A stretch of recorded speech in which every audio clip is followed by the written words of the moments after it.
तो हेलो बच्चों, अब हम करने जा रहे हैं एक्सेस चैप्टर 11.1 का क्वेश्चन नंबर 8।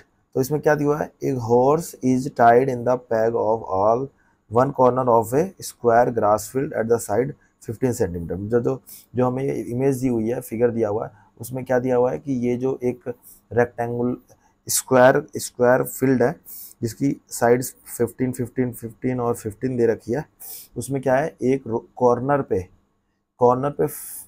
5 सेंटीमीटर रोप की दूरी पे एक घोड़ा बना हुआ है। ये घोड़े का फिगर बनाया है, देख लेना सही है कि नहीं है। तो और वो क्या कर रहा है, इसमें जो घास का मैदान है इतने में उसको घास खा रहा है। तो वो कितने एरिया में खाएगा, अब यहाँ रस्सी से इतनी दूरी पे बंधा हुआ है तो ये या तो इधर जाएगा इतनी दूरी में और या तो इधर जाएगा। तो एक एक क्वाड्रेंट में ये अपना ये खाना खाएगा, मतलब घास खाएगा। तो इसी के अकॉर्डिंग हमें निकालना है कि कितने एरिया में ये घास खाएगा, जो हमें पहला पॉइंट दिया है। 5 सेंटीमीटर रोप है, the area of that part is the field in which the horse can graze. Graze मतलब घास खाना। कितने एरिया में घास खाएगा, तो हमें एरिया ऑफ दिस पार्ट निकालना है। तो इसे हम क्या कहेंगे, अब देखो यहाँ से अगर सर्कल बना देता हूँ मैं, तो सर्कल का एक पार्ट होता है 90 डिग्री एंगल होगा, यहाँ पे थीटा की वैल्यू 90 डिग्री होगी। क्यों? क्योंकि जब ये स्क्वायर है, स्क्वायर का कॉर्नर क्या होता है, 90 डिग्री का होता है, तो थीटा हमारा 90 डिग्री हो जाएगा। तो हम सबसे पहले लिखेंगे, सॉल्यूशन करते हैं। हमें जो रेडियस दे रखा है,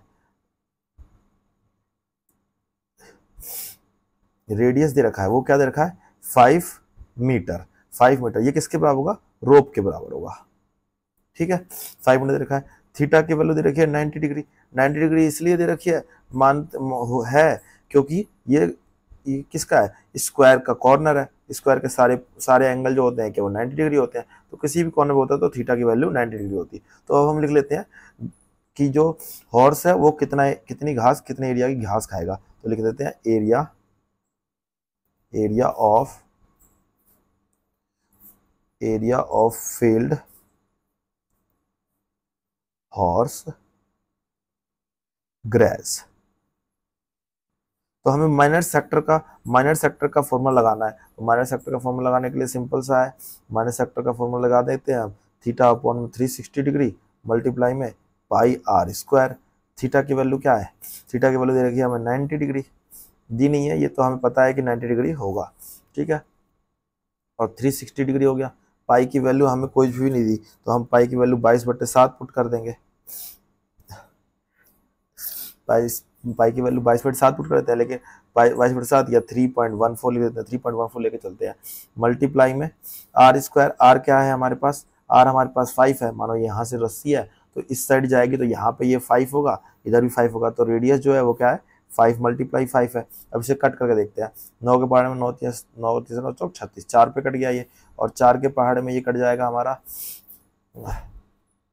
आगे देखते हैं, तो हमें बचेगा क्या, 3.14 मल्टीप्लाई 5 अपॉन में क्या आया, 4 आया। जब हम इसको मल्टीप्लाई करते हैं तो हमारे पे आता है 78.5 अपॉन में 4, और जब हम इसे सॉल्व करते हैं तो हमारा आता है क्या, 119.625 मीटर स्क्वायर। ये हमारा क्या आ गया, पहले का आंसर आ गया, फर्स्ट पॉइंट का आंसर आ गया।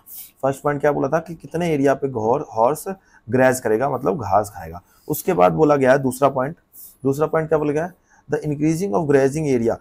ग्रेजिंग एरिया कितना इंक्रीज होगा, where the 10 meter long instead the 5 meter. 5 meter थी, उससे अब क्या किया, इसकी रस्सी को और लंबा कर दिया, 5 और बढ़ा दिया। तो अब क्या करेगा वो, इस एरिया में घास चलेगा। तो कितना एरिया बढ़ा है, तो मतलब अगर हम यहाँ से रेडियस को 10 लेके कर लेते हैं, माइनर सेक्टर रेडियस को 10 लेके निकाल लेते हैं और इस छोटे वाले को इसमें से घटा देगा, तो कितना एरिया बढ़ा वो आ जाएगा हमारा। तो करते हैं वही चीज, सबसे पहले हम निकालेंगे area of field horse graze when R is equal to 10 centimetre. तो हमारे पे क्या आएगा, थीटा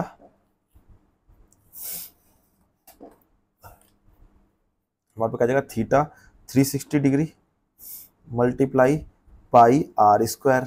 सारी वैल्यू पुट करते हैं, थीटा देखा 90 डिग्री अपॉन 360 इंटू में पाई की वैल्यू 3.14 मल्टीप्लाई रेडियस हमारा 10 हो गया, मल्टीप्लाई 10 हो गया, वही चीज़ कटेगी, यहाँ पे आ जाएगा 9 चौक 36, 4 पे कट जाएगा।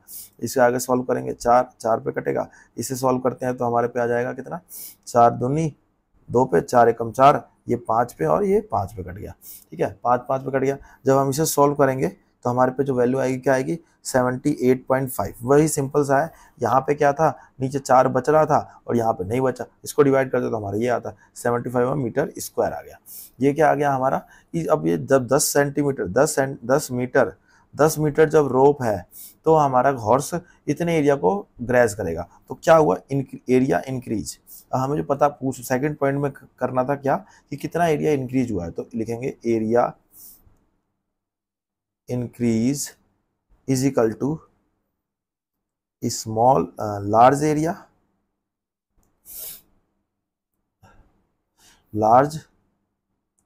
Area minus small area. तो लार्ज एरिया कितना है 78.5 माइनस स्मॉल एरिया कितना है 19.625। जब हम इसे सॉल्व करेंगे तो हमारे पास क्या आएगा 58.875 मीटर स्क्वायर। यही हमारा क्या है आंसर है। तो आपको आई होप समझ आ गया होगा। कुछ समझ में कोई नहीं आती दिक्कत तो हमें कमेंट कर सकते हैं, मैं इसको डिवाइड करवा दूंगा। ठीक है, मिलते हैं नेक्स्ट सम के लिए। वीडियो अच्छी लगी हो तो सब्सक्राइब जरूर करिएगा।